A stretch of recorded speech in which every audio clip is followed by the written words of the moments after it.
हाँ, तो क्वेश्चन है why aniline is more reactive than acetanilide, या why acetanilide is less reactive than aniline.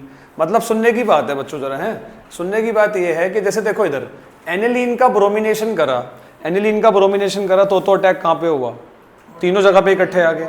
लेकिन जब एसिटेनालाइड का करा तो सिर्फ एक ही जगह पर आया। दैट मीन्स एसिटेनालाइड होता क्या है बच्चे, NHCOCH3, ठीक है ना। ये कम रिएक्टिव है किससे, एनिलीन से। क्यों, नीचे आंसर दे रखा है देखो। आंसर के ऑर्गेनिक की रीजनिंग के अंदर सारे क्वेश्चन के आंसर में क्या वर्ड जरूर यूज होता है बच्चों, रेजोनेंस, ठीक है ना। रेजोनेंस की वजह से हुआ यहाँ पर ये है कि जो आप देख रहे हो ना, ये लोन पेयर, ये जो लोन पेयर आप देख रहे हो ना, ये लोन पेयर ना यहाँ पर देखो लग गए पॉजिटिव, और यहाँ पे एन के ऊपर क्या आ चुका है। अब मतलब एनिलीन का लोन पेयर NH2 के पास रहता है हमेशा, ज़्यादा से ज़्यादा बेंजीन के पास ही जाएगा ना, बेंजीन के पास तो जाना चाहिए। लेकिन एनिलीन का लोन पेयर बेंजीन के पास उतना फ्रीली नहीं जा पाएगा, क्योंकि वो इन्वॉल्व हो चुका है किसमें, रेजोनेंस में, ठीक है ना। तो इसका आंसर यही है, ये the lone pair of electrons on nitrogen interacts with oxygen as a resonance shown below. That is why, मैं देखता हूँ इसमें नीचे है आंसर। हाँ बस ठीक है, ये आ जाएगा आंसर यहीं से, ये पूरा आ जाएगा। पहले आप इतना लिख लो एक बारी, ये पूरा बनेगा।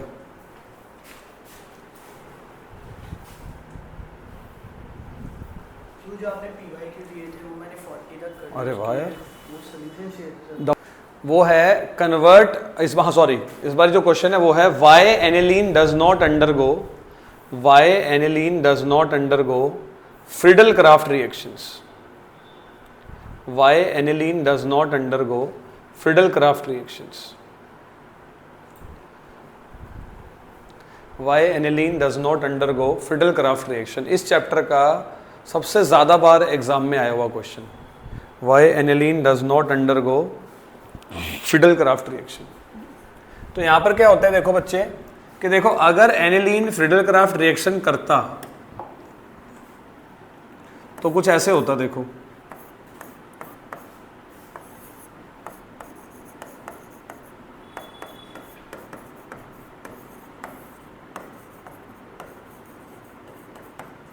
मतलब एनहाइड्रस AlCl3 ले लेते, ठीक है ना। AlCl3 के साथ क्या प्रॉब्लम है कि AlCl3 जो है ना, वो ना एक इलेक्ट्रॉन डेफिशिएंट कंपाउंड है, और इलेक्ट्रॉन डेफिशिएंट कंपाउंड होने से क्या होता है, मतलब होना ये चाहिए कि AlCl3 का काम है इसको ब्रेक करना।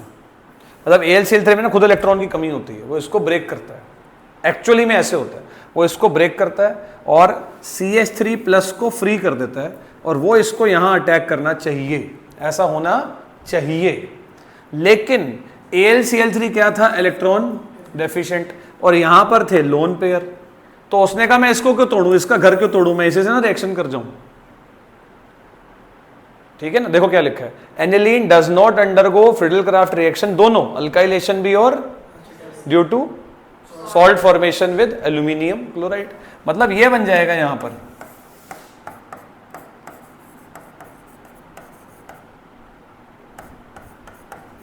ये बन जाएगा यहां पर, मतलब ये सॉल्ट बन गया। मतलब एक तरह से बच्चों क्या होता है, आपने 11th क्लास में सुना होगा कि लुईस एसिड लुईस बेस, ये लुईस बेस है, ये लुईस एसिड है, ये जुड़ गए जाके, ठीक है ना। इसने इलेक्ट्रॉन दे दिया, इसने ले लिया, तो रिएक्शन कैसे होगा, कैटलिस्ट से ही रिएक्शन कर गया वो। नॉर्मली कैटलिस्ट का काम होता है कि एक रिएक्टेंट को तैयार करे दूसरे रिएक्टेंट से रिएक्शन करने के लिए। कैटलिस्ट को रिएक्शन नहीं करना होता, तैयार करना होता है एक रिएक्टेंट को दूसरे से रिएक्ट करने के लिए। हाँ, वो ऐसे ही बढ़ाता है कि एक रिएक्टेंट को तैयार कर देता है कि भाई तू उससे रिएक्शन कर जा, किसी एक को। मैं आपको सच बता रहा हूँ, ये बड़ी जो बात मैंने बोली है ना, बड़ी अच्छी बात है कि वो कैटलिस्ट का काम होता है किसी एक रिएक्टेंट को एक्टिवेट कर देता है दूसरे से रिएक्शन करने के लिए।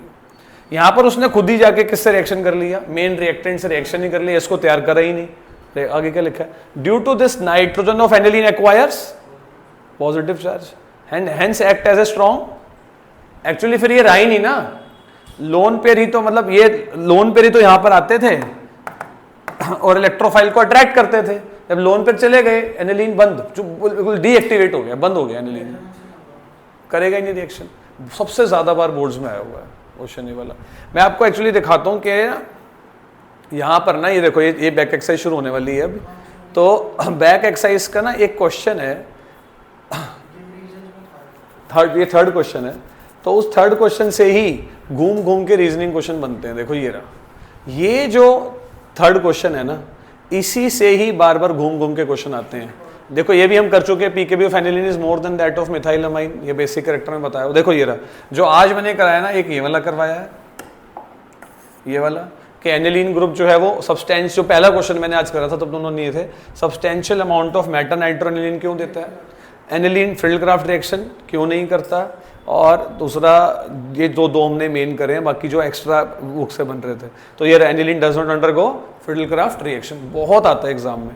तो इसका आंसर क्या लिखने वाले हैं अभी हम बेटा, इसका आंसर हम लिखने वाले हैं कि एनिलीन जो है वो AlCl3 से रिएक्शन करके सॉल्ट बना लेता है, मतलब कैटलिस्ट जो है ना वही मेन रिएक्टेंट से रिएक्शन दिखा रहा है।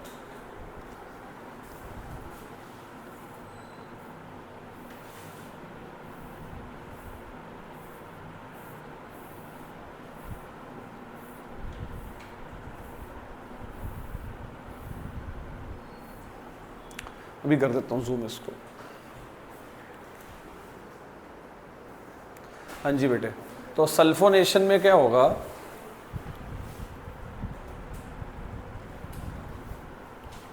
सल्फोनेशन में क्या हुआ, एनिलीन में हमने पहले क्या ऐड कर दिया, सल्फ्यूरिक एसिड। अब सल्फ्यूरिक एसिड ऐड करने पर, सल्फ्यूरिक एसिड ऐड करने पर आपने क्या ऑब्जर्व किया,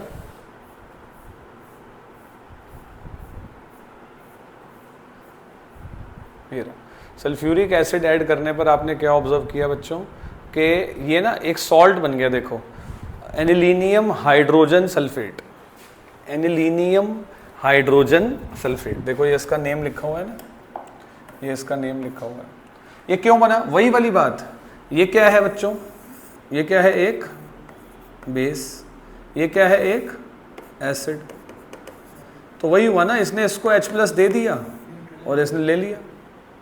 अब इसमें थोड़ा सा हीटिंग करने पर ना एक रीअरेंजमेंट हो गया कि यहाँ पर ना हर पॉइंट पे एक H होता है, ये वाटर बाहर निकाल दो, ये H और ये वाला H और ये वाला O, ये वाटर बाहर निकाल दोगे ना तो ये बचेगा क्या, SO3H, जो ये वाला नहीं है, ये वाला देखो, अब ये SO3H रह गया ना, क्योंकि एक O जा चुका है, ये आके लग गया कहाँ पे, पैरा पोजीशन पर, ये बन गया है बेटा, नाम क्या है इसका, सल्फोनिलिक एसिड। ये ना एंटीबायोटिक्स बनाने के काम में आता है, सल्फा ड्रग्स। और एक नई चीज तो मैं आज बता रहा हूँ, बहुत काम में आएगी, ज्विटर आयन। ज्विटर आयन में क्या होता है, बिल्कुल ज्विटर आयन में क्या होता है कि ये अगेन ये कैसा ग्रुप है, एसिडिक ग्रुप है, एसिडिक ग्रुप है। और ये कौन सा ग्रुप है बच्चों, बेसिक ग्रुप है, मतलब this is acidic group and this is basic group. तो अब एसिडिक ग्रुप क्या करता है, H+ इसको दे देता है ना, तो ये चीज ना एग्जिस्ट ऐसे करती है। ज्विटर आयन क्या होता है, एक ऐसा मॉलिक्यूल जिसमें पॉजिटिव चार्ज भी हो और नेगेटिव चार्ज भी हो, एक ही मॉलिक्यूल में दोनों ग्रुप्स हैं, तो उसे क्या बोलते हैं, ज्विटर आयन। दोबारा समझ लो कि एनिलीन का जब सल्फोनेशन करोगे तो क्या बनेगा, सल्फलेनिक एसिड बनेगा। सल्फलेनिक एसिड का दूसरा नाम क्या है, para amino benzene sulphonic acid. Actually sulphonic acid भी ना एक फंक्शनल ग्रुप होता है, हाई प्रायोरिटी का फंक्शनल ग्रुप होता है। काउंटिंग ना यहां से शुरू होगी, 1 2 3 4, या फिर इसके रिस्पेक्ट में ये पैरा पोजीशन हो गई ना, तो नाम क्या बना इसका, para amino benzene sulphonic acid, जिसका कॉमन नेम क्या है, सल्फलेनिक एसिड। इसमें कई तरह से क्वेश्चन आ सकता है, what happens when aniline reacts with sulphuric acid and heated, like how aniline is converted into zwitter ion, या फिर ABC की फॉर्म में, बहुत तरह से क्वेश्चन बन सकते हैं इसके ऊपर, ठीक है ना। तो एनिलीन के अंदर ना 4 वो हैं इलेक्ट्रोफिलिक रिएक्शंस। पहला था, बुक के हिसाब से अगर देखोगे तो पहला था ब्रोमिनेशन, देखो ये आ गया, पहला था ब्रोमिनेशन। ब्रोमिनेशन में क्या हुआ, ब्रोमिनेशन पे तीनों जगह पे Br आ गया। इसका क्या बनता है, वाइट प्रेसिपिटेट, बिल्कुल ऐसे फिनॉल में बनता है। फिर हमने बोला कि भैया हमें नहीं चाहिए तीनों जगह पे, हमें सिंगल जगह पे चाहिए, कोई प्रॉब्लम नहीं है, एसिटिनालाइड बना लो। एनिलीन से एसिटिनालाइड बनाने से क्या होता है, एसिटिनालाइड एनिलीन से कम रिएक्टिव होता है, उससे सिर्फ कैसा प्रोडक्ट बनता है, मोनो सब्सटीट्यूटेड प्रोडक्ट बनता है। कैसा बनता है, मोनो मतलब सिंगल वाला, एक ही Br आएगा। फिर हमने बोला जी एसिटिनालाइड क्यों कम रिएक्टिव है, तो हमने कहा जी उसका जो लोन पेयर होता है ना नाइट्रोजन वाला, वो रेजोनेंस में इन्वॉल्व हो जाता है। फिर बुक के हिसाब से फिर अगला टॉपिक क्या आया, नाइट्रेशन। मैंने पहले नाइट्रेशन करवाया था because nitration is more important. Nitration में 3-4 क्वेश्चन थे कि कभी भी डायरेक्ट नाइट्रेशन नहीं करवाना, डायरेक्ट नाइट्रेशन का नुकसान ऑर्थो मेटा पैरा बन जाएगा।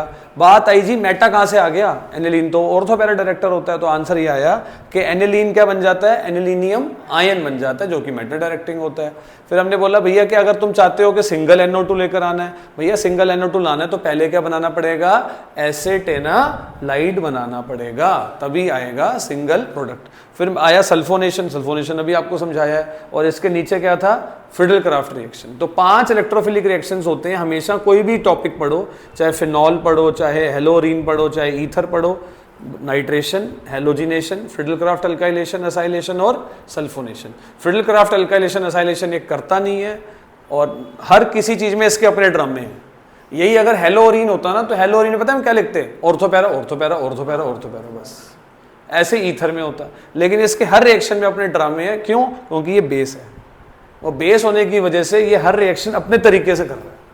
ठीक है, तो आप सल्फोनेशन में आप ये पूरा लिख लो, ऊपर की कहानी नहीं लिखना, ये लिख देना, और इसका कॉमन नेम ये लिख देना, बस इसका आयुर्वेदिक नेम 4 कर देना यहाँ पे, 4 अमीनो बेंजीन सल्फोनिक एसिड।